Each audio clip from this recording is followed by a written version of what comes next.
नमस्कार बहिणींनो, लाडकी बहीण योजनेचा जुलै 2025चा हप्ता जमा झालाय का? 1500 नाही तर मिळणार 3000 रुपये. संपूर्ण माहिती बघण्यासाठी व्हिडिओ पूर्ण बघा.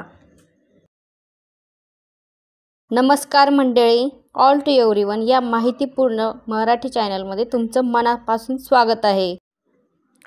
लाडकी बहीण योजना म्हणजेच राज्य सरकारची महत्त्वाकांक्षी योजना, जिच्यामध्ये महिलांना दरमहा 1500 रुपये अनुदान मिळतं. आता रक्षाबंधन जवळ आले आहे, म्हणून रक्षाबंधनाच्या पार्श्वभूमीवर 2 महिन्यांचा एकत्रित हप्ता मिळणार आहे. मागच्या वर्षाप्रमाणेच यावर्षी देखील जुलै आणि ऑगस्ट या दोन्ही महिन्याचा हप्ता एकत्र मिळणार आहे. 9 ऑगस्टच्या आधीपर्यंत सगळ्या लाडक्या बहिणींच्या खात्यावर पैसे जमा होणार आहेत. अशाच वेगवेगळ्या माहितीसाठी आमच्या चॅनलला सबस्क्राईब करा आणि व्हिडिओ आवडल्यास शेअर करा. धन्यवाद.